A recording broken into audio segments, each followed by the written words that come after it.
I'm JG Michael, and this is Parallax Views.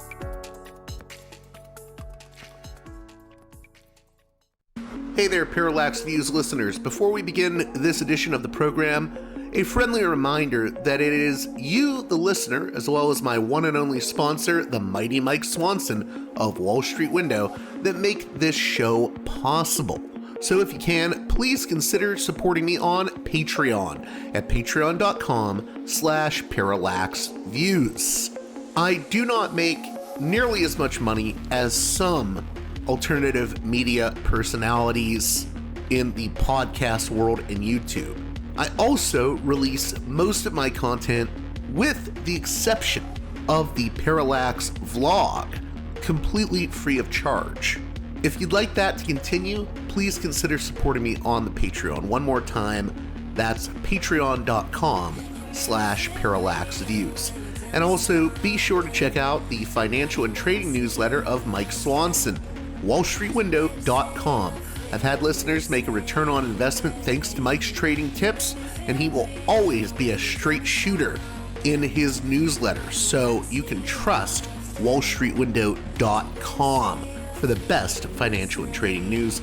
If you subscribe to the newsletter, I believe you can still get a copy of Mike's ebook free of charge, The Twofold Formula, the single best trading pattern I have ever used. One more time, that's wallstreetwindow.com. With that out of the way, on this edition of the program, we have returning guest Matthew Petti of Reason Magazine. I've known Matthew for a number of years now. We got acquainted through the publication Responsible Statecraft.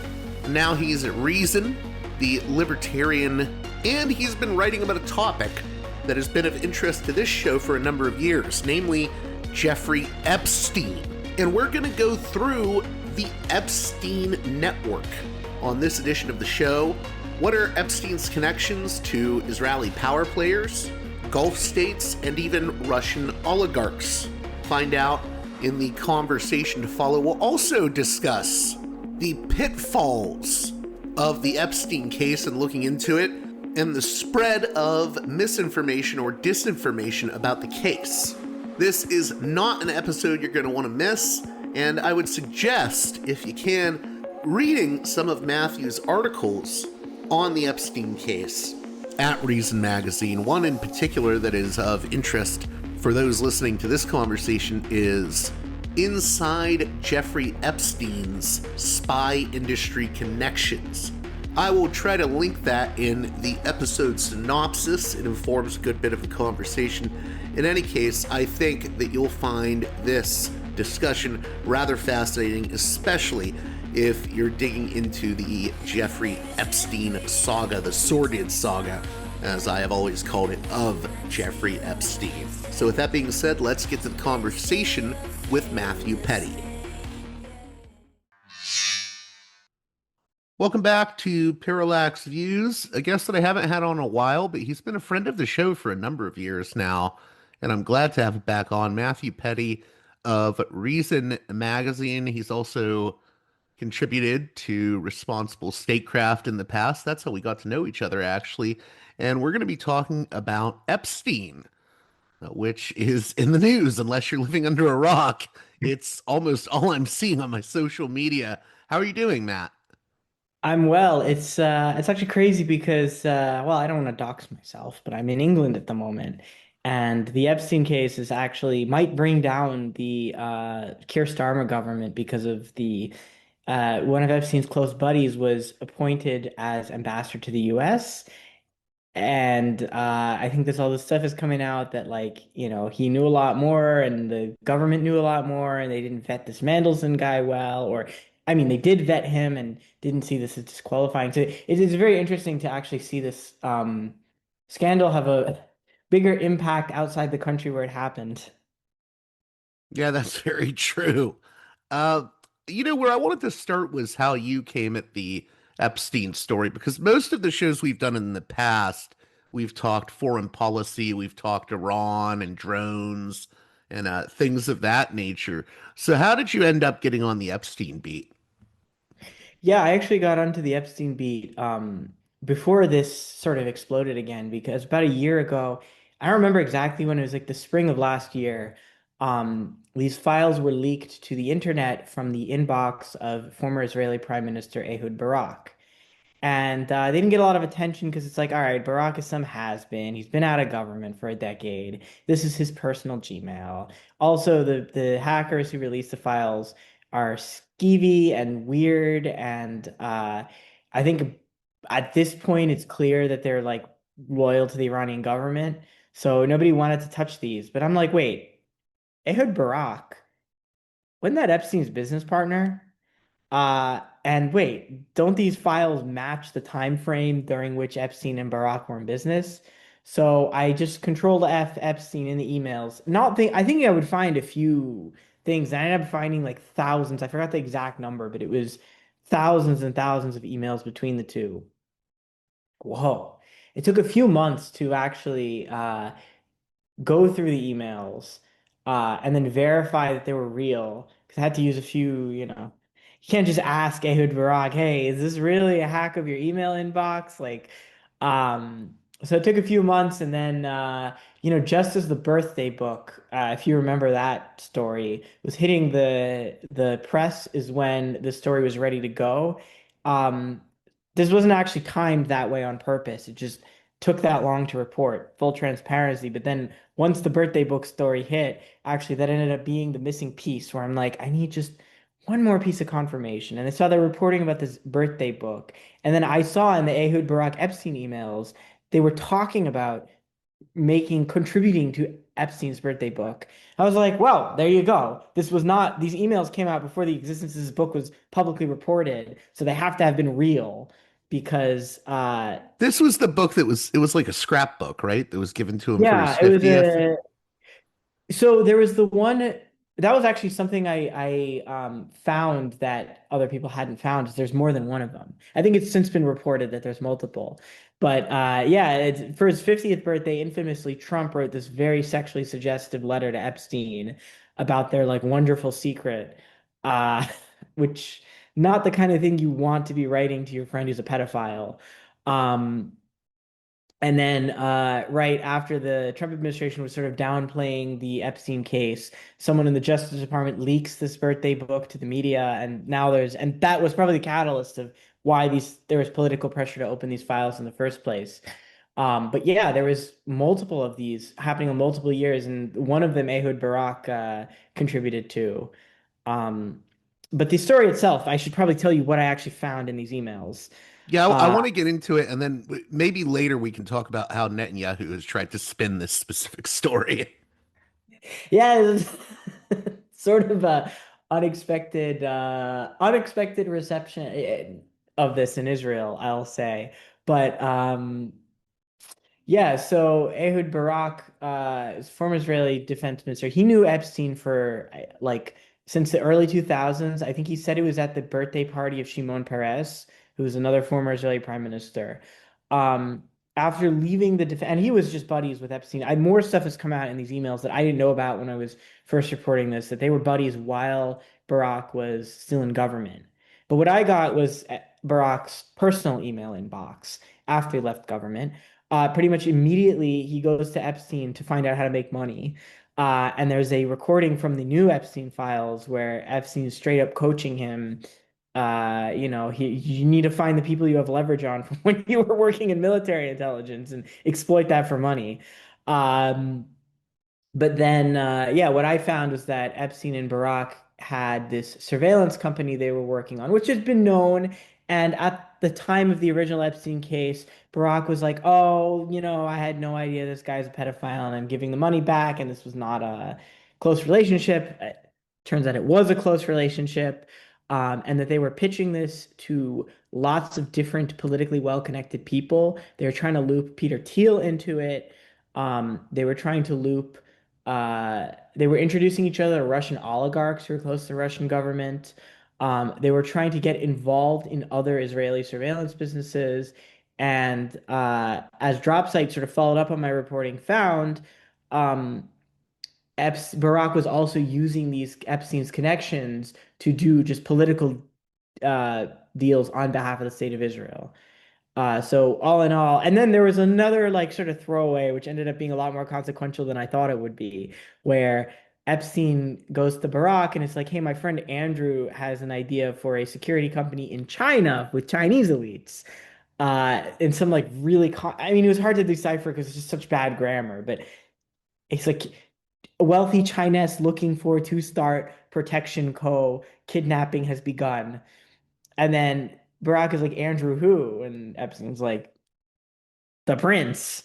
And when I reported that, I actually ended up getting a call from the Sunday Times, which is like their New York Times, being like, wait, where'd you find these emails again? How'd you verify they were real? And they ended up running a front page story because Prince Andrew, as it turned out, had lied publicly about when he cut off contact with Epstein. And Prince Andrew, as it turned out, was also under fire for his connections to a suspected Chinese spy. So combining those two scandals is basically the reason why he's no longer Prince.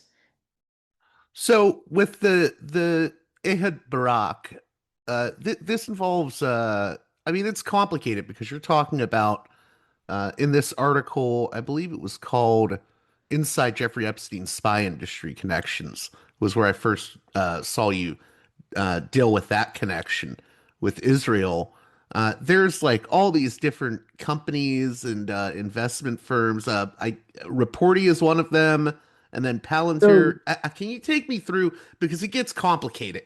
You know, I'm like okay. reading through it and I'm having to reread it a few times. Yeah, yeah, yeah. I'm glad I come off like Charlie from Always Sunny in Philadelphia with the pin board. Let me pull it up actually so that I can just remember. All right.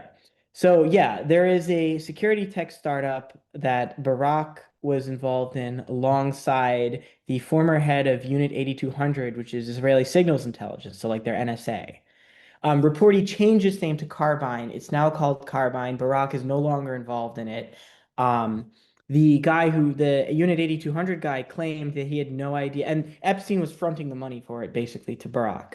The guy who ran the company from 8200 claimed that the money came from Barack and he had no idea Epstein was involved. But I did find an email where he's like planning a meeting with Jeffrey Epstein. Um, so obviously he did know. And I mean, that's also, I think, significant itself that Epstein was meeting with the former head of the Israeli NSA. And what this company does is basically, I mean, they advertise it as a way to like revolutionize 911 dispatch centers by giving them real-time access to the video feed of the cell phone of the person calling them, and integrating it with location tracking data. So this is a surveillance firm. And that's the one that they cooperated on together. Um, Peter Thiel ended up investing in it through, or a company run by Peter Thiel called the Founders Fund ended up investing in Carbine. But Carbine was actually introduced to a different, like the sort of connection with Thiel was first made through another Teal company called Valar Ventures, which they pitched Carbine to, but they didn't end up investing in it. Teal also personally met Barack before the sort of Reporty slash Carbine company was fully, before Epstein's sort of investment in it was fully completed. And uh, Barack describes it as like a first date where they're going to talk about geopolitics. So clearly, there's like this is the common theme through the Epstein scandal or through the Epstein case is that Epstein is mixing business with political influence, right? He's he's identifying people with political leverage, and he's enticing them with investment opportunities, but they're clearly not just talking investment. Now, how important do you think the Israeli connection to all of this is? And then also, one of the things you've done is you've pointed out it's not just Israel. Yeah. Yeah, I think that this is sort of Sevagunitsky, who's a professor. I cited him in one of my recent articles. I think puts it very well that this is really a sphere of elite impunity that stretches into the US, Britain, Russia, Israel. I don't think it's all global elites. I think now that this has started to come into focus, Epstein sort of follows these very specific elite pathways coming out of sort of New York finance. So the Israeli connection, and specifically like the liberal centrist faction of Israeli politics, as we can talk about the factional stuff going on there. Russian oligarchy back from this is crucial that I think these connections were mostly from before um before Russia was sort of on the West shit list. This was a sort of early Putin era when they were sort of buddy buddy. Uh, Parts of like the sort of British and European aristocracy, and then of course the American political elite is most of this. Like there is a sort of conspicuous absence of like I mean, you'll see references to China. There was Indian elite who reached out to him. Oh, and I forgot, like one of the big places where Epstein was building influence was the Gulf, the Arab monarchies, petro monarchies, the Gulf. That was the other, and there's a very obvious sort of connection there with the US and New York finance and also with Israel and Russia. This is a sort of tightly bound network. But yeah, it's like Xi Jinping's cabinet are not going to the island. There's not a lot of like Brazilian magnate, forestry magnates or something going to the island. This is a very specific kind of jet setter class that's hopping between Dubai, London, New York, Tel Aviv, Geneva, and Moscow before 2014 or St. Petersburg. Actually, he wasn't going to Moscow. He was going to the Economic Forum in St. Petersburg. Yeah, it's interesting because some of your articles have dealt with what's Vexelberg. Yeah, Viktor Vekselberg is a Russian oligarch who's clearly connected to Israel. I mean, the Russia stuff, the more I look at it, the more it seems that the Russia stuff and Israel stuff are sort of in tandem. And that's something never sort of nobody wants to talk about because Zionists, obviously, who are talking to an American audience, don't want to advertise how well connected that state is to the Russian oligarchy. And then sort of the like anti-imperialist, anti-Zionist types, a lot of them are very sympathetic to Russia. Yeah, I've been Are, pounding this drum, by the way, because I used to tell people, I'm like, a lot of those oligarchs seek refuge in Israel. yeah, So yeah, from sanctions. yeah. I mean, Epstein was offering when he introduces himself. So let me see. So uh, he introduces. No, I'm sorry. So I'm getting Vekselberg mixed up with Belyakov, who's another Russian oligarch. So with Vekselberg, he's a Russian oligarch close to Putin. He owns a surveillance company that he sort of uh, talks to, but like they get the pitch deck and him and Barack talk about it, and they conclude that it's like not really up to snuff. So they just sort of leave it aside. And Barack meets with Thiel and Vekselberg back to back, the email suggests. So there's clearly like juggling sort of a Russian surveillance state or American surveillance state. Um, and then, yeah, Belyakov is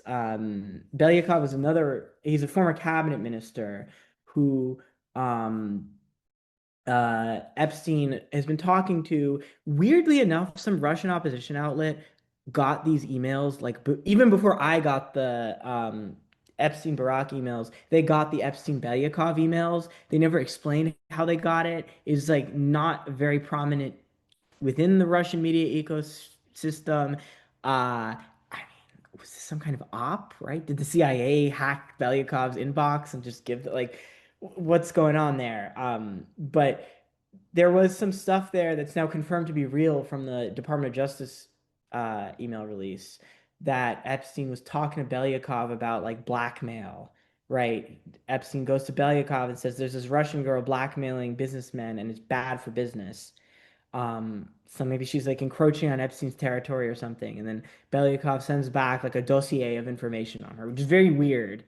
Um, and then Epstein also introduces Barack to Belyakov. Oh, Epstein also gives Belyakov advice on how to evade U.S. sanctions. Um, and this is like right after the Crimea invasion, so very early, sort of Russia's on the shit list. And then he introduces Belyakov to Barack, says, "Yeah, you can go meet him and tell him to set up a meeting with me with Putin." Let me find the wording because it's very significant. Uh, Putin, as an advisor, would advise from spending some time with Jeffrey to discuss markets, currency and the financial system in the new world of zero interest rates, and that I am not political. He has to answer certain questions. Speak today. Very cryptic, but yeah, I mean, there's clearly like a Russian connection there, and it is sort of tied to his Israel connection, although also somewhat independent of it. Now, when you put all these connections together, where is it sort of leading us in terms of the rabbit hole? Yeah, I mean, like I said, I think he was a sort of, as Gunitsky said, he's a key node in the sphere of elite impunity. Epstein's a fixer. He's a sort of. I have a friend who's a historian of Cold War espionage, and just immediately came to mind of like Epstein is a wheeler dealer. He's a fixer. He's like a kind of guy where he's very well connected. He's sort of trading favors. He's in the intelligence world and doing shady sort of illegal business, but not necessarily working for one specific patron. And he clearly is well connected and knows a lot of what's going on, but he's not necessarily a reliable narrator. Um, and yeah, I mean, I think it very clearly is close to Israel, by the way. I don't think he was necessarily a Mossad payroll officer who got training in the Galileo headquarters, but he like is very clearly trading favors with a segment of the Israeli security establishment. Um, and I mean, I think it would be stupid for intelligence agencies not to tap into a guy like that. Uh, I think, Or yeah, so are Epstein. you kind of saying he was likely more of like an asset rather than an agent? Yeah. And I Okay. think, yeah, he was like a sort of super connector, super influencer. He was collecting powerful, like, I mean, I said it, like, he was collecting powerful people who he thought he would have leverage on. He was trying to do business with them, and then but he was also trading that for political influence.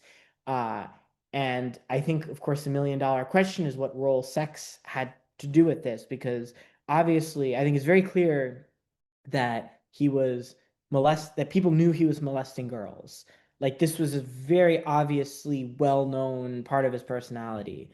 And it is clear that he collected sexual blackmail on people because they found now drafts of the blackmail letters to several of his friends. None of them, and it's like it's not like an organized client list, right? It's like drafts of emails that are clearly meant to be like a sort of tripwire or last resort where he says like I know what you did without going into detail. Yeah, Well, with wasn't Bill there Gates, like a whole email to like I think it was like Les Wexner where he's like, "You owe me and I owe you" or whatever. Yeah. yeah, and he's talking about in very vague terms about something very bad that he would have had knowledge of.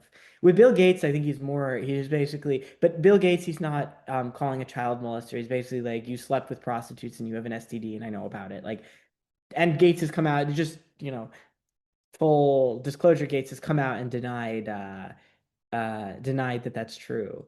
But yeah, I mean, so it's clear, like, right, all these pieces are there. Like Epstein was in the intelligence world doing shady business. He was dealing with lots of different sides at once, and he was gathering leverage on people. Some of it was sexual nature, but it's just like the question of like how much of this is, how deep are the connections between these two things? That I think is the answer that a lot of people were looking for and have so far been disappointed. Although maybe there are some more unearthed files. Uh, I suspect it's going to be a lot like the JFK case, and I've written about these parallels where you never really get the smoking. You sort of piece by piece, you start to put together a picture of all these connections, but you never really get the smoking gun, skeleton key that says this is ABC, everything that happened and all the forces behind it, because these things are not put in writing by design. I Yeah, think the idea. why would you leave a paper trail? Yeah, I've been saying for a while that this idea of a client list is just sort of nonsense. Like we're not going to find because I think people do have this idea of like intelligence asset or something as someone who, he's in the underground bunker, receiving training and orders and they've wired him up with cameras 24/7. It's like this is not what was happening. He was a guy who was collecting leverage, who collected powerful people, and he knew what to say to them to scare them and get them to do what he wants.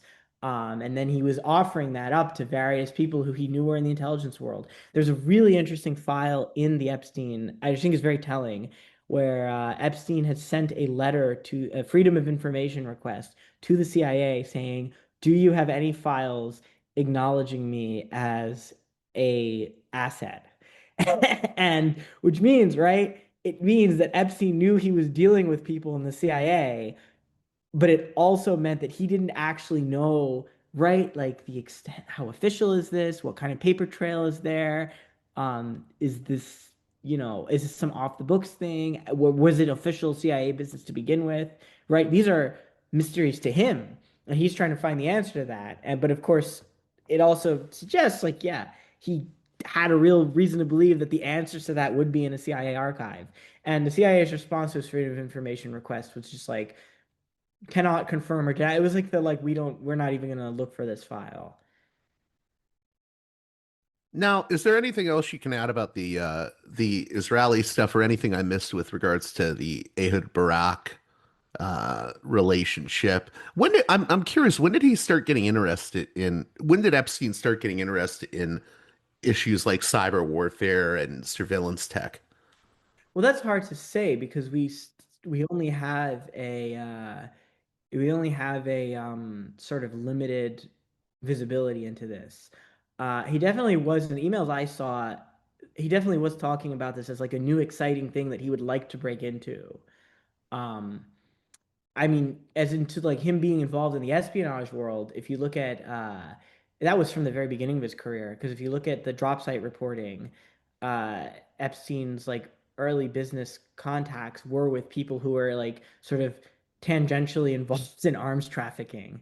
Uh, which I think is another good summary. Like he is not piloting the plane full of guns for the Oh, CIA, but he's you're like talking about the what is it? Southern Southern Air. Yeah. Yeah, Southern Air Trans Yeah, that was Bob Petrakis doing the Ohio reporting. Yeah. Drop Saint picked that up. Yeah.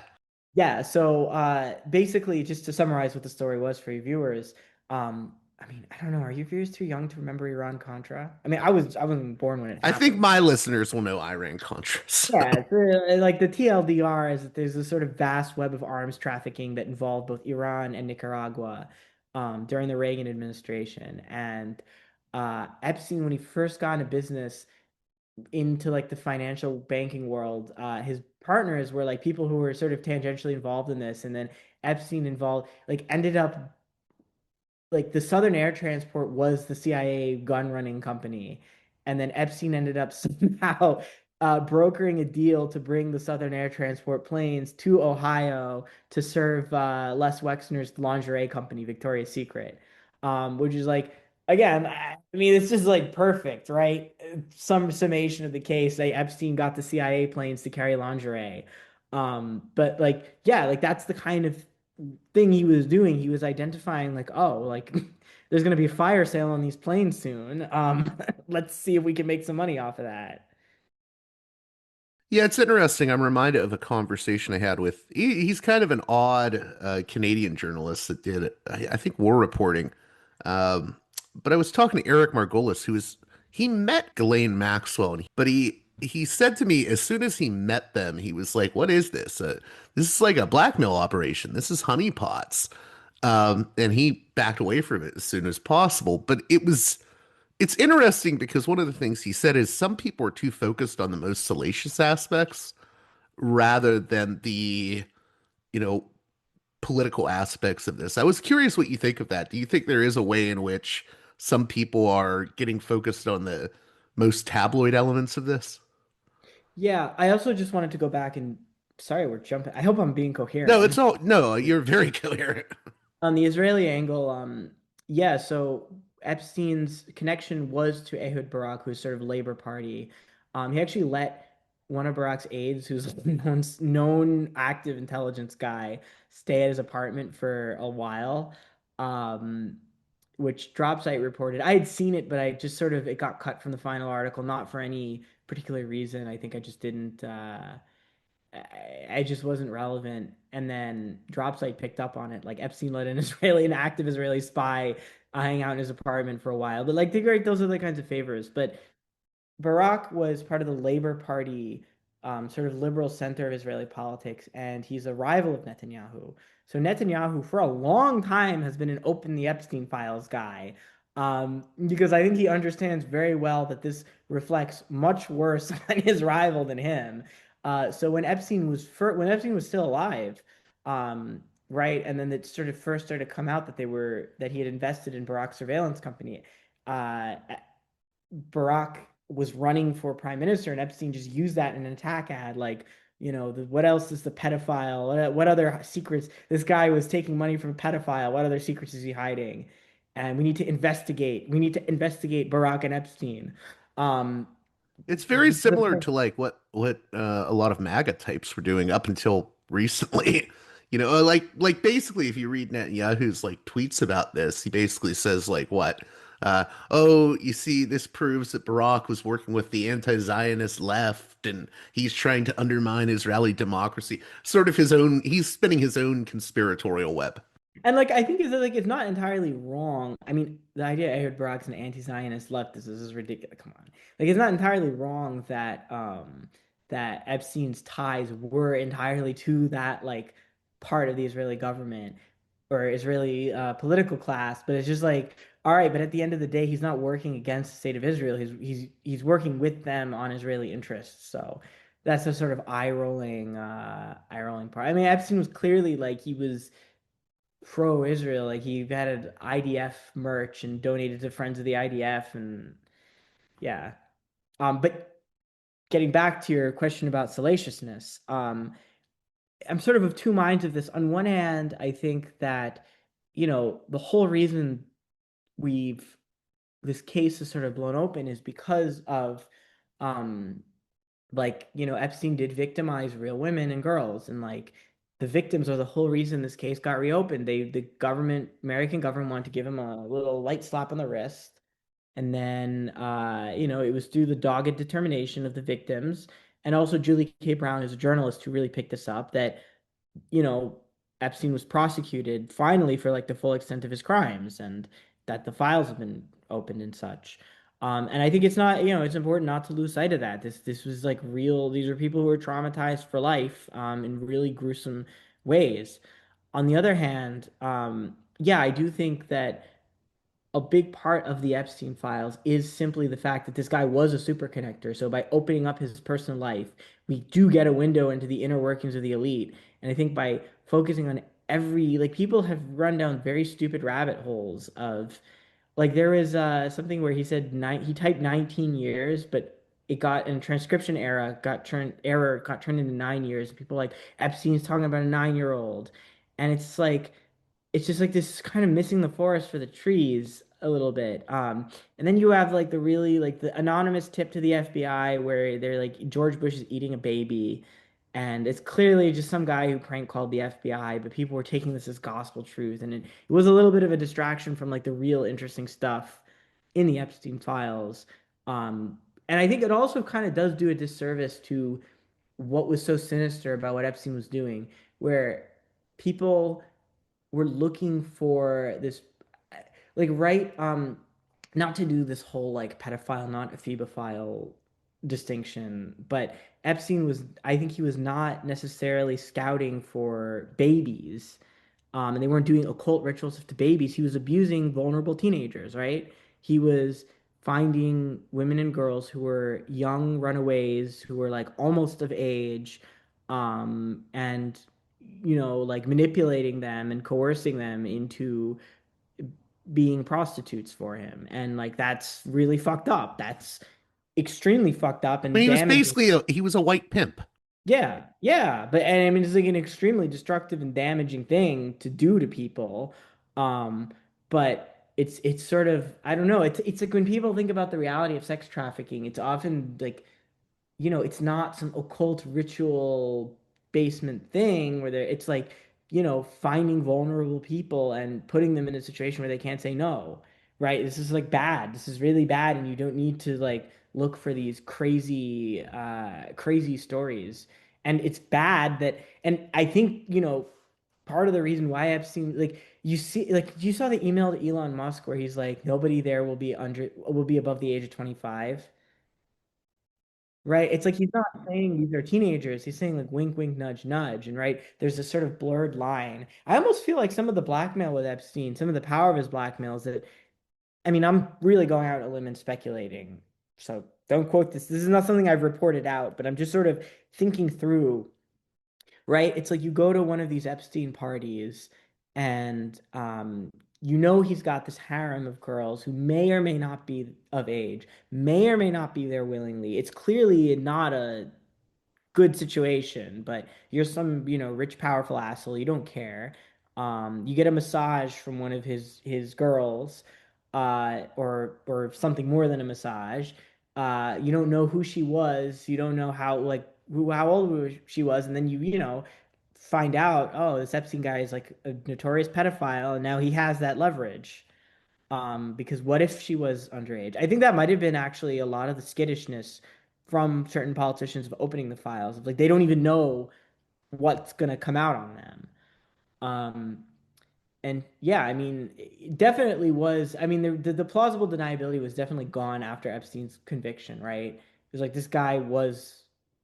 It was all there out there in public that he was preying on women who were illegal. But even before his conviction, I think it was very clear that like what was going on there was not sub rosa. It was like there's a case. Glenn Dubin's cook testified that he saw this like clearly distraught girl who said that like Ghislaine Maxwell had taken away her passport, and it's like it doesn't even matter if this girl is strictly of age. I mean, it does matter that she's strictly of age or not, but it's just like that's clearly a fucked up and Can coercive I situation, comment on that whether real or not. quick? Because Sorry. I had someone say to me, "Well, if they were like in their 20s, it's that big of a deal." And I'm like, "Yes." Like, it's if you're still like a coercive, manipulative Pimp. pimp, yeah, it's like, that's pretty brutal. That's a It brutal makes it like it makes it worse. The fact that these were high schoolers and he fucking sent flowers to one of them in her high school, like that makes it so much worse. But it doesn't make it better if they, were just out of high school or something, just on the line. Like this guy, and I think that is when sort of what I was getting at with the like search for like the case, like the real like clear-cut pedophilia, salaciousness. Again, like sort of it sort of sets the goalposts in a way where it's actually very easy to clear the bar of like no he wasn't like eating 5-year-old after molesting them, but like he was right. And then you have someone like Hananya or Tracy who will set like such a narrow parameters for like what the Epstein scandal should be to say it was discredited yeah, I wanted when to ask you about that more in depth. Where do you think the sort of debunking teams of people like Richard Hananya and Michael Tracy are maybe going wrong with all of this? God, I'm just try not to. I think, well, I think some of it. I'm not going to name names of who I think is doing what. And I think those are also not the only two debunkers. But I think that some of this falls into a negative polarization from the really ridiculous Epstein files. So where again, like I was saying, people were believing really ridiculous bullshit. Well, Um, no, it's like I saw someone post a picture of you remember that Marina, I think it's Abramovich, the performance artist woman. And someone no. post she got mentioned in the pizza. It's spirit cooking. Remember the spirit? Yeah, yeah, Okay, yeah. so she's mentioned in one of the emails. Like I think it was someone said to Epstein, "Have you ever seen her artwork?" And eventually this turned into people posting pictures of her doing one of her performance art things and saying, "See, this is proof there was cannibalism on the island." And it's like, no, first off, this is just a performance art bit. Second off, it wasn't in the island. And like all of this is just kind of a distraction from real things. Yeah, so I think some of the debunking is a negative polarization, maybe going a little bit too far in the opposite direction of like seeing that there is crazy people are believing crazy bullshit and then sort of being driven insane by it and being like, I don't want to hear about this ever again. That's more understandable. I think for some people it is really just like power worship and class solidarity, where it's just like you know, I think that is definitely some of it, or like getting sort of they're getting cues from the top. to be like, this doesn't look good on your boss. Or even without getting the memo, just understanding this doesn't look good on your boss. And so sort of having the rushing to defend this behavior. Um, so yeah, I think it's sort of it's like those two different impulses. Um, and look, I also think there is a value in debunking some of the crazier stuff. I think there is a value, but I think you end up going too far when you say like he didn't victimize anyone or there was no sexual blackmail because I think these are both. I mean, Well, okay, when you're posting like fake pictures claiming this is proof of cannibalism, it's like, yeah, then someone that's should like come going out in the and wrong direction. What's yeah. I that? mean, I've had people send me crazy things and ask me questions, and I just have to be like, this isn't true. like this isn't true. Like you should know this is not true, right? It's not. It's bad because it's a distraction from the actual bad scandal, but it's also just bad to like defame people with things that are not true. um Something that really pissed me off was Polymarket's tweet about Steve Colbert. I don't know if you saw that. No, I haven't.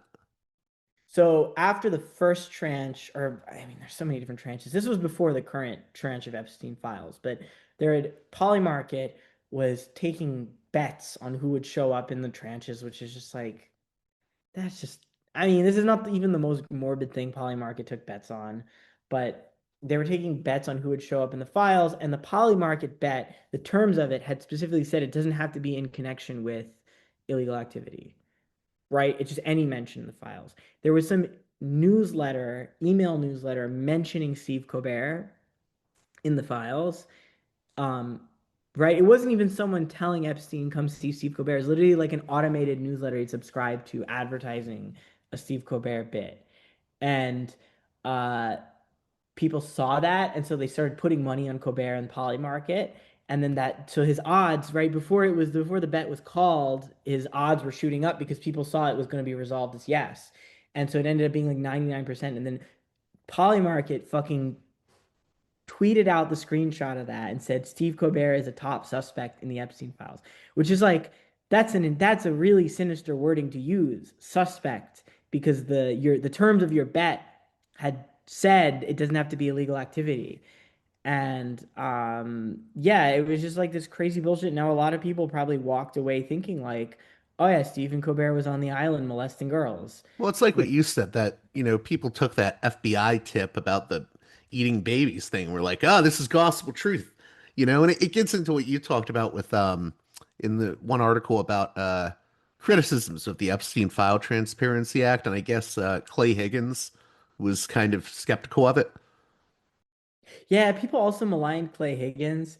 I actually thought he had a really reasonable reason for voting against. I mean, I was in favor of the act passing. I thought it was like because this is just how untransparent this whole thing had been, and also because I think there was just like a lot of valuable stuff. I was in favor of sort of forcing the government's hand, but I don't think that Clay Higgins, people were like, open his hard drive. I don't think Clay Higgins was a pedophile apologist. I think he very clearly saw this was going to have, like, the way the bill was written gave very little wiggle room to avoid situations like this. Um, I mean, yeah, I think that's just like an unfortunate side effect. I've seen a lot of dumb right wing media personality or like power worshipy right wing media personalities saying like, "Oh, the peasants were not ready for the Epstein files." It's like, fuck you. Like, this is a free country. The one of the consequences of freedom of speech and freedom of information is that people are going to believe things that are not true. Um, and I like that's sort of the price we pay. On the other hand, I do think that this is a negative consequence of transparency and like the way you combat that is just by having good high quality journalism and having people be able to come out and debunk the things that are not true. I just think you can't get carried away with then denying that there's anything there when again like it's like the goalposts moving is even like 10 years ago 10 years ago Epstein was like a non-entity in American politics. I remember the first time I heard about them was I went to Johns Hopkins for a year and Alan Dershowitz came to give a speech and then the Students for Justice in Palestine protested him because he's pro-Israel. And then the Feminist Club protested him. And I was surprised to hear about this, where they're like, yeah, you were representing a child molester and were accused of molesting a girl. Because the Virginia Joffre testimony, which she later recanted. And that was the first time I'd ever heard of Epstein. I'm like, oh, that's weird. Like at the time, I didn't fully understand how odious of a person Alan Dershowitz was, so I like didn't. I was like, well, he just defended the guy. He wasn't necessarily, but I think my view on that has changed. But yeah, that was so 10 years ago, right? Epstein was a non-figure, and then like 8 years ago, it was sort of like vaguely conspiracy coded, vaguely QAnon coded, sort of like, ugh, to even talk about Epstein and people's connections to Epstein. And now it's like, oh, well, yes, of course this guy was like molesting on a mass scale. And yes, of course he was like friends with the rich and powerful. And yes, of course they were like all talking about his crazy sex parties. And yes, he was like drafting blackmail letters to people, but it's okay because all of the women were willing adult prostitutes. It's like you shifted the goalposts a lot of what the scandal is. Like, and again, it's like they weren't all willing adult prostitutes. They were, like this was a very fucked up and coercive situation. Like this is not sex work. This was sex trafficking. So, side note here, I liked your most recent article, which is tantalizing in its title, How Thousands of Randos Like Me Landed in the Epstein Files. So I guess Oh, the that, question that is, title had to be that title had to be workshopped a lot to not be like, I am in the Epstein Files Reason magazine. right, right. So how did you what do we mean by landed in the Epstein Files and how did this happen? So, God, one of my editors suggested making the title, I'm in the Epstein Files. I can explain with like a picture of myself, but no, I mean, yeah, actually, I'm not the only reason staff are in the Epstein Files. So you can clip that and quote that. But no, I mean, in the Justice Department's Epstein library, there is a link to an article I wrote. And it's actually not even an article I wrote about Epstein. It's about But that James, sci-fi author, the libertarian. yeah, Vernon Binge, which was another fun little rabbit hole in the He was declassified being, I file. guess, spied on by the feds or whatever, or Yeah. what was it? Okay, yeah. So, well, I'll get into that. But yeah, so this had nothing to do with Epstein, but the FBI, all government agencies do this. They'll have like the monthly or weekly or daily summary of like, here's all the people who've written about us. And my article ended up there because I was writing about COINTELPRO. And then there was another category for like coverage of the Epstein case. And because of that, this whole document was just in the FBI's case file on Epstein. Um, and they got it released. But if you search Petti, you find me in there, which is I think illustrative of like people just misusing the Epstein files. Part of this is the government's fault, by the way, because they just sort of dumped the case file with which I mean, this is how the law was written. It's sort of everyone's passing the buck, but they just sort of dumped the entire case file with no explanation of how it's organized or context to anything. So people are just finding random bits. But it seems that the file, like some sections of it are Epstein's email inbox. Some sections of it are the FBI's internal, the Department of Justice lawyers talking. Some section of like the FBI's evidence list. Um, and so on and so forth. So people didn't really like people were just picking stuff out of context just because it was in the FBI case file. That's where you get the tips about eating babies. There was another file that about the Mossad thing that uh, a lot of people I feel like I should address this actually.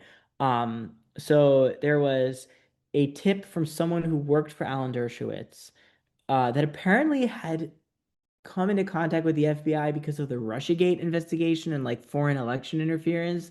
But this person was started talking about Dershowitz and Epstein, and so it ended up in the Epstein case file. It was like a confidential human source. It was just a summary of like this informant, the snitch, what they were telling the FBI. And it was like confidential human source said that like Dershowitz was reporting to the Mossad weekly or something after during the Epstein case, where I was like, that was what made my eyes bug out.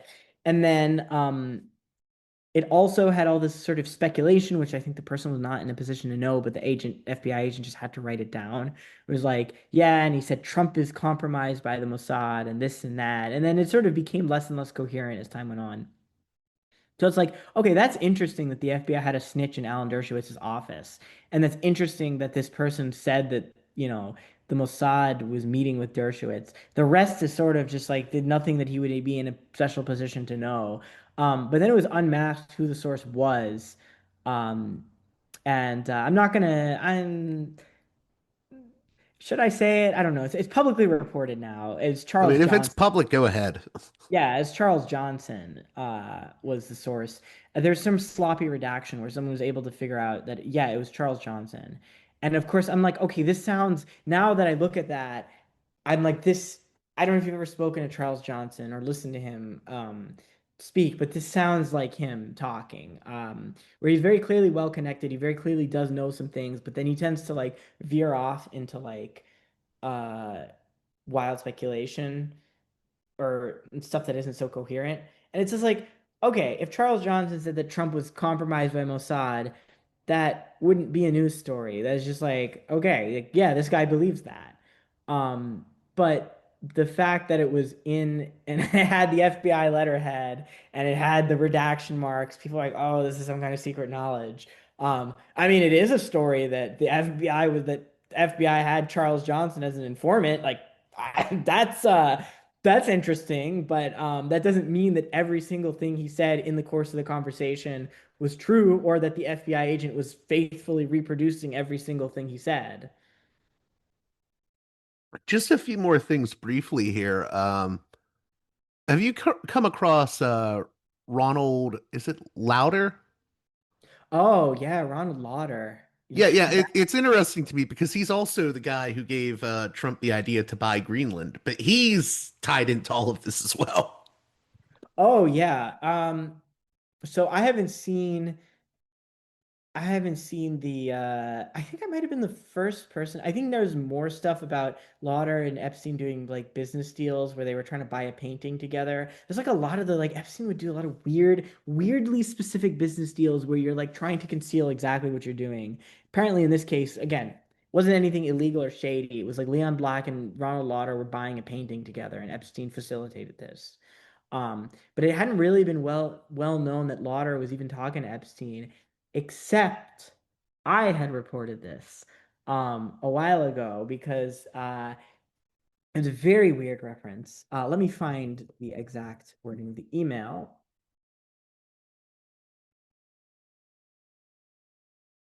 Uh, he had been writing to Yes, he had been writing to a mysterious Kuwaiti figure who I think has now been unmasked. But at the time I wrote this article, I didn't know, as Anas al-Rashid, a former cabinet minister, who is a weird. I can't really find much about him. Kuwaiti friend of mine is just like, yeah, I don't know why this guy is so important because he's just like a non-entity. But apparently he was like serving as Epstein's fixer in the Gulf and putting him in touch with a lot of people. He might have put Epstein in touch with MBS actually, um, which has recently come out. Which is like this guy is like a college professor who is like the Ministry of Culture. Like where, why, what's going on there? But in one of his emails, Epstein said that he's talking about like brokering a peace deal in Yemen with Rashid, and then he says, um, yeah. Says, what would you like your prince to see happen from the US? Please concrete. And then he sends him a link to a Jerusalem Post article about Ronald Lauder's diplomacy and writes, he just left my house when you arrived. He is the key for you. I understand Dubai. And it's just like, wait, what? Because until now, Lauder had not been any of the reporting on Epstein. And it's like, why was he at his house? And why is Epstein putting him in touch with a Kuwaiti cabinet minister? That actually, the latter part I think is a little bit easier to explain. So also for context, Ronald Lauder is the heir to the Estee Lauder cosmetic company. You've definitely seen that in the mall. Um, he is also the president of the World Jewish Congress, and he's used a lot of his money to sort of for like pro-Israel activism, and part of that has been working as like a sort of unofficial emissary both during Assad and also during the Sharia government. So under both Syrias, he's been a sort of envoy, where he's like sort of done sort of under like not under the table, but like he's met with Syrian officials to try to like sort of put forth the Israeli position without them having to meet directly with Israelis. So I think actually it does make sense that Epstein would be sort of pre-Abraham Accords era using Lauder as a like conduit for messages. But also, why is he doing it through Epstein? Like what? What's going on there? I mean, it's dizzying the amount of connections you can make because it's even like that one Israeli intelligence officer who lived in one of Epstein's apartments, Yoni Corinne that you Johnny mentioned earlier. Corin, yeah, yeah, we He were has talking about. connections to Panetta, Leon Yeah, Panetta, the CIA director. I mean, it's yeah, it can get wild. I mean, again, this And then there's the whole Lutnick stuff too now. I didn't get a chance to look into that, but I saw it. It was like, yeah, there was a lot of stuff on Lutnick that I just hadn't get a chance to read. Okay. It gets really dizzying. And before we close out, I guess, well, there were two Look, things. this is the summary. This is the whole. This is sort of the whole story. Is that elites in the world are very tightly networked. I think particularly within, I would say, like the sort of American sphere of influence. So you have like Gulf and Israel and Europe, and then particularly the sort of Epstein. Um, I think the fact that he's Jewish definitely made it easier to open doors in Israel, and it also meant that Gulf people were coming to him as a sort of person to talk to Israel, right? Where he's taught. There was a part Well, of my research. that's what I wanted to talk about was your other article from this month that the secret meeting between the Qataris and the Israeli leaders. Maybe that ties Yeah, into this. well, it does, but I think just the point I want to make is like this: these elites in the American sphere of influence are very tightly networked, uh, and I think we always knew that. It's not necessarily in a conspiratorial way, but it is like right, like a lot of politics gets done through this sort of under the table networking, I and mean, Epstein. to me, it's just C. Wright Mills and power elite theory, sociology. You know? Yeah, yeah. That's the sort of blurry line between conspiracy theory and sociology. It's like it is all out there in the open. These people are all going to Davos and the St. Petersburg Economic Forum and Dubai and these places and talking to each other. I think Epstein was a networker for them. I think the sex stuff was part of, but not the only part of his deal. And I think that yeah, I think a big part of the Epstein story is just revealing how these people deal with each other in private. But yeah, the Qatari Israeli meeting. So Epstein was he was like apparently talking real estate. So HBJ, I forgot the full name. It's one of those extremely long aristocratic Arab names. Uh, but HBJ was a Qatari former prime minister and also a member of the royal family because that's how these things work in absolute monarchies. Um, and then his cousin or nephew, I forgot which, is Jabr Thani, Jabr Al Thani. And Epstein was close with both of them. I mean, he was very close with Jabor. Has exchanged a lot of messages back and forth. With HBJ, he seems to have met him a few times through Jabor, and he was apparently talking real estate. Like, there's something about how HBJ like wanted to buy a house in Marrakesh, Morocco, next to Epstein's house, and Epstein was helping talking to people about helping this. I didn't really get enough into that because it was sort of irrelevant to me. What was very interesting to me was Epstein using this connection to set up a meeting between HBJ and Barack. And when Epstein talks to Anas al-Rashid, the Kuwaiti guy, uh, about HBJ, he's sort of like, HBJ doesn't officially speak for the government, but he's kind of an adult in the room. And I think it was very clearly like even though it's not an official diplomatic meeting, it was very clearly meant to be one of these sort of track two, smoke-filled room, under the table diplomatic things. Um, the full context of this is the Qatar crisis. This was one of those weird things that got memory hold, where basically Saudi Arabia and the UAE in 2017, with the sort of apparent green light of like some factions in the Trump administration, uh, basically blockaded and reportedly threatened to invade Qatar. basically because of their like differences of opinion over the Arab Spring, right? Qatar sort of backed Muslim Brotherhood and sort of Islamic populism is was sort of its approach. Like let's let's sort of ride with the Arab Spring, and then Saudi Arabia and the Emirates were sort of more reactionary, sort of anti-populist, supporting military governments. Um, and so, right, and this all comes to a head. 2017, they do the blockade, and Epstein has this like weirdly prominent role in trying to do diplomacy, where he's talking to Anas al-Rashid about getting HBCA, the Qatari royal, in touch with MBS. Epstein's talking to Steve Bannon, and Bannon is like, "Oh, but the real key to this is MBZ, the Emirati leader." Um, and then in the midst of this, Epstein is telling Jabor, "You guys need to dance. You need to dance." What was it? The phrasing he used, it was kind of crazy. It was like, uh, he said, "You need to."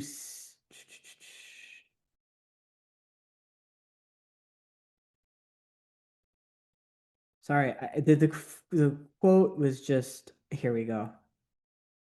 Uh, this is really deranged, but he basically he's talking to Jabbar about what Qatar needs to do to resolve the crisis, and then he said Indian Prime Minister Modi took advice, danced and sang in Israel for the benefit of the U.S. president, which is just like such a crazy but I think accurate way to describe a lot of the like Abraham Accords logic. Um, and then he basically, tells Jabor like, if we two of the things you could do is either normalize with Israel or make a big show of uh finance of paying victims of terrorism. And then he goes and brokers this meeting between his former Israeli prime minister and HBJ, which, I think the implication there is like, maybe you scratch Israel's back, Israel will scratch your back. Although, again, we don't really know what was said in the meeting because all we have is Jabor then emailing back saying, like, we discussed many different issues. Thank you for this. And please give me the name of the company, which is clearly Carbine. Um, and at the same time, Epstein was also trying to pitch the Emiratis, so the other side of this, on investing in Carbine too. I almost feel like it was unfair, my article, because I focused on this Qatar Israel stuff because it was so counterintuitive. But Epstein was also really in deep with the Saudis and the Emirati elite. There is something that Dropsite reported where and I'd seen this email too, I just never got a chance to fully corroborate it, where Epstein had or the Emirati royal family had ordered 30 DNA test kits to Epstein's apartment. And I think this was another thing where like the lurid aspect is like, whoa, like Epstein, DNA kit, does he have like secret love children? It was like, no, if you look at the full context of the emails, what happened was that um, Ancestry doesn't ship to the or was it Ancestry.com? One of those companies doesn't ship to the Emirates, and so they needed an American address. And so Epstein was really close friends with this Emirati businessman who was close to the royal family. So I'm sure the royal family didn't even necessarily know about Epstein himself, but this businessman was like, "Yeah, I'll ship it to my friend's apartment and pick it up." And then they shipped it to Epstein's apartment, and that being said, it was kind of crazy that the Emirati royal family is trusting Jeffrey Epstein with their 23andMe data. Um, but yeah, and this businessman, what was his name? Sultan bin Salayem. Epstein also puts Barack in touch with him, also pitches Carbine to him. Also, bin Salayem was like learning Hebrew and sort of sucking up to Epstein through like, Shabbat Shalom and sort of trying to show. And right, this is all like the sort of build up to the Abraham Accords where these Gulf states are looking at Epstein as a conduit. They're both looking at him as a potential business partner, and he's sort of a weirdly Islamophilic, but also they are looking at him as a conduit to talk to Israel. Well, that was the last thing I wanted to mention real quick here. Just all this there's like so many rabbit holes just with the Gulf states and Epstein. He's like talking to people right after and speculating right after the Khashoggi murder. Oh yeah, Yeah, there's that, and then there's, I mean, you reported on the whole wanting to turn his island into a sort of resort for paying customers, and that would have been for, that was Sultan bin Sulayem. right. That was the Emirati businessman. Actually, I sort of caught him in a lie because there's actually two Epstein Islands. There's Little St. James, which was the sort of one where he had allegedly done all this molestation on. I don't know if it was ever proven that the I think it was proven without a doubt that some of the molestation took place on the island, but it's also what everyone thinks of as like Epstein's Island, and it's got that weird looking dome thing. I actually did see emails between Epstein and one of the architects where he's like complaining like the dome design looks too Islamic. I want it to be more Italian village. It just so that answers that question of what that's supposed to be. But yeah, so there's Little St. James was the sort of everyone thinks of as Epstein Island. And then there was another island next door called Great St. James. And the owners of it were this Danish couple. I mean, this was originally a Danish colony. Um, and for the longest time, they were refusing to sell to Epstein. I think, for good reason, because it seems from local news reporting that like everyone knew what Epstein was and what he was doing on the island. Um, and then, uh, so they were refusing to sell, and then they end up selling it to what they thought was Emirati businessman Sultan bin Sulayem. Then it turns out that actually they were selling it to Epstein, but Sulayem's name was on some of the. It was like some weird shell game of companies and stuff. At the time that this broke, Sulayem was basically implied that his name had been used without his permission, and that Epstein he was sort of a victim of Epstein's scams. I found an email. Sulayem was like, "My dear friend Jeffrey Epstein owns two islands, and he would like to turn them. We have an idea to turn them into a resort." Like he's very clearly in on this, and I think that was actually one of the big eyebrow raising things of like, wait, Hotel Epstein, like Epstein Island Resort. Um, that's pretty fucking weird.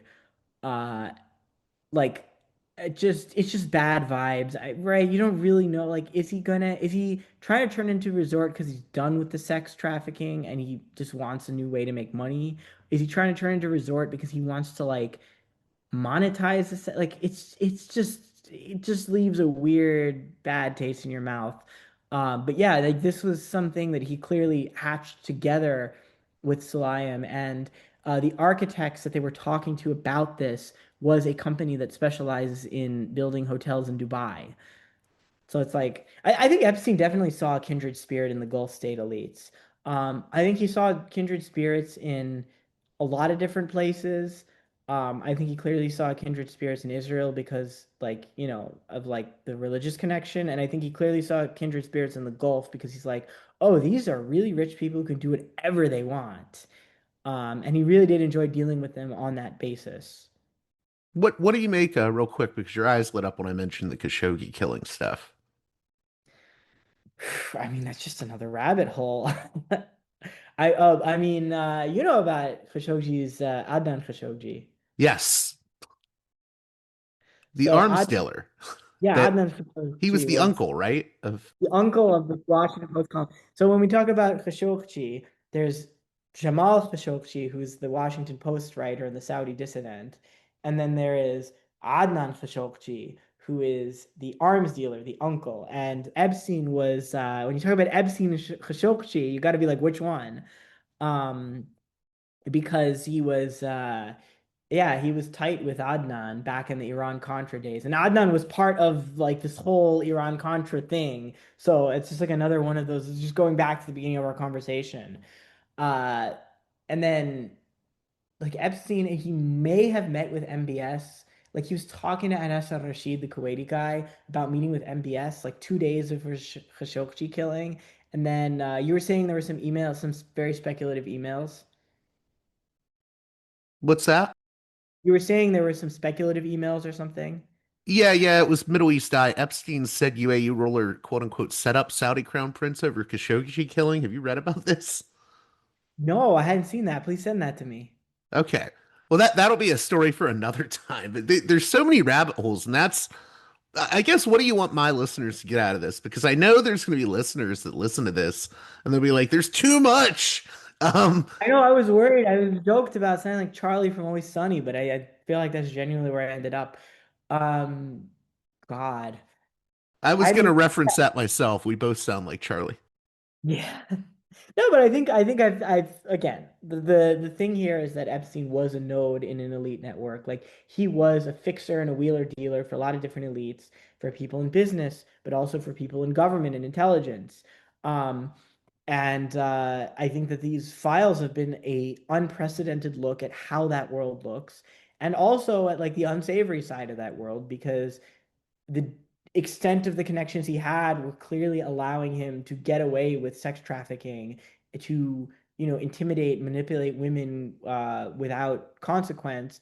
And I think it's becoming clearer now the extent to which other people knew about this and were complicit about this and were, I think, quite likely manipulated by Epstein's sex trafficking stuff. So I think that that's the sort of summary of all this, even though it takes us to a lot of different countries and a lot of different names and personalities, right? Like that is a sort of common theme through all of it. Mixing his ability to trade on uh, personal and political and economic leverage. Well, we'll leave it at that. And how can my listeners keep up with your work? Reason Magazine, and then you also have a Substack, right? I haven't used the Substack in a Okay. while. I probably will start posting stuff to it again soon. But yeah, most of what I publish is Reason. That's that's what I write for. Okay, people can check out Reason Magazine. And then what's your Twitter, real quick? My Twitter is just my name. Okay, so Matthew.Petti. Okay.